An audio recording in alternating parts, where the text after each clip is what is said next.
Praise the lord. యేసుకు స్తుతి కీర్తన Christian gospel musical ministries తరపున మీకు అందరికీ శుభాభివందనాలు తెలియజేస్తూ ఉన్నాను. దేవుని వాక్యాన్ని చదువుకొని కొన్ని నిమిషాలు ధ్యానం చేసుకుందాం.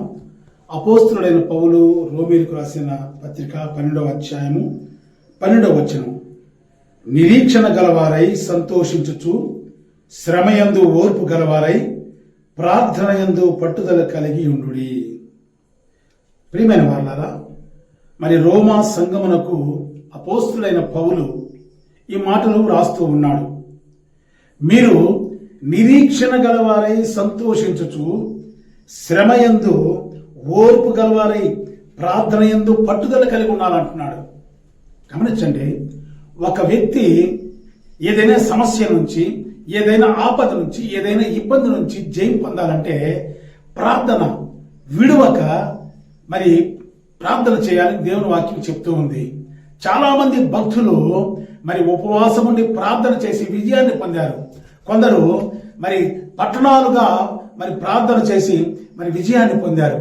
అయితే రోమా సంఘానికి రాస్తున్నారు, నిరీక్షణ గలవారై సంతోషించుచు, శ్రమయందు ఓర్పు గలవారై ఉండాలంట.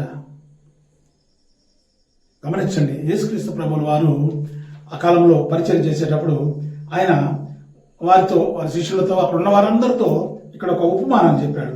లూకా సువార్త 18వ అధ్యాయంలో మొదటి వచనంలో, వారు విసుకక నిత్యము ప్రార్థన చేయుచుండవలెనని ఆయన వారికి ఒక ఉపమానాన్ని చెప్పాడు. ప్రార్థన ఎలా ఉండాలంటే విడువక నిత్యము దేవుని కొరకు ప్రార్థన చేయాలనే దానికి ఒక ఉపమానం చెప్పాడు. ఒక పట్టణంలో ఒక న్యాయాధిపతి ఉన్నాడట. ఆ న్యాయాధిపతికి దేవుడు అంటే భయం లేదు, మనుషులు అంటే అస్సలు లెక్కలేదు. చూడండి, ఒక న్యాయాధిపతికి ఉండవలసిన లక్షణాలు ఏమీ లేవు. దేవుడంటే అసలు భయం లేదు, పోనీ మనుషులంటే అసలు లెక్కే లేదు. మరి అతని న్యాయాధిపతిగా ఆ పట్టణంలో నియమించబడింది. అలాంటి వాడు ప్రజలకు ఏం న్యాయం చేస్తాడు? అయితే ఆ పట్టణంలో ఒక పేద విధవరాలు ఉంది. ఆ విధవరాలు ప్రతిరోజు ఆయన దగ్గరకు వచ్చి, అయ్యా, నాకు నా ప్రతివాదితో న్యాయం చేయమని ఆమె అడుగుతుంటే ఆ మరి న్యాయవాది తరిమేస్తున్నాడు ఆమెని. ఇలా ఆమె ప్రతిరోజు ఆయన దగ్గరకు వచ్చి, అయ్యా నాకు న్యాయం చేయ, అయ్యా నాకు న్యాయం చేయ అని అడుగుతూ ఉంటే ఆయన ఆమెను లక్ష్య పెట్టక తరిమేసేవాడు. కానీ ఆమె పట్టు వదలక,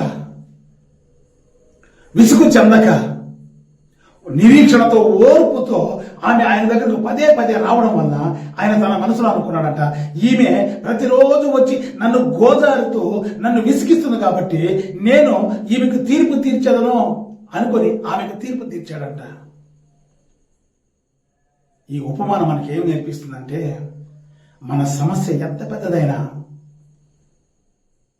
మనం ఎటువంటి ఇబ్బందులు ఉన్నా, ఆ ఇబ్బంది తీరే వరకు మనము నిరీక్షణతో, సంతోషిస్తూ, ఓర్పుతో, ఆ శ్రమలో మనం దేవుని నిత్యము ప్రార్థన చేస్తే ఆ ప్రార్థన ద్వారా దేవుడు మనకు ఆ మరి కష్టం నుంచి, ఆ ఇబ్బంది నుంచి దేవుడు మనకు మరి స్వస్థతనిస్తాడు, సంతోషాన్ని ఇస్తాడు, సమాధానాన్ని ఇస్తాడు. ఈ మాట యేసుక్రీస్తు ప్రభువుల వారి స్వయాన చెప్పాడు. విసుకక్క పట్టుదలతో ప్రార్థన చేయాలి. మరి మన స్థితి ఎలా ఉంది?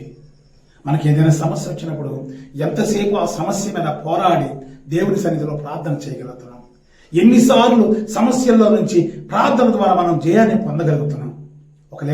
పొందలేకపోతున్నామా? ఈ రోజే ప్రారంభిద్దాం. విసుగక నిత్యము ప్రార్థిద్దాం, పట్టుదలతో ప్రార్థిద్దాం, ఓర్పుతో ప్రార్థిద్దాం, నిరీక్షణతో ప్రార్థిద్దాం. దేవుడు మన ప్రార్థన విని మనకు విజయాన్ని ఇస్తాడు. అట్టి కృప దేవుడు మనకందరికీ దయచేయనుగాక. ఆమేన్. ప్రార్థన చేసుకుందాం. తండ్రి, నీకు వందనాలయ్యా.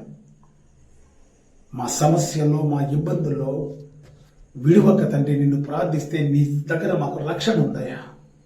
నీ వాక్యం ద్వారా మరి మాకు నేర్పించారు. అట్టి విశ్వాసాన్ని, అట్టి విడువక నిత్యము పోరాడే యోధులులాగా ప్రార్థన చేసే అనుభవాన్ని మాకు నేర్పించి, ఆ ప్రార్థన ద్వారా మాకు విజయాన్ని దయచేయమని యేసు నామములో ప్రార్థించి వేడుకొనుచున్నాము తండ్రి. ఆమేన్.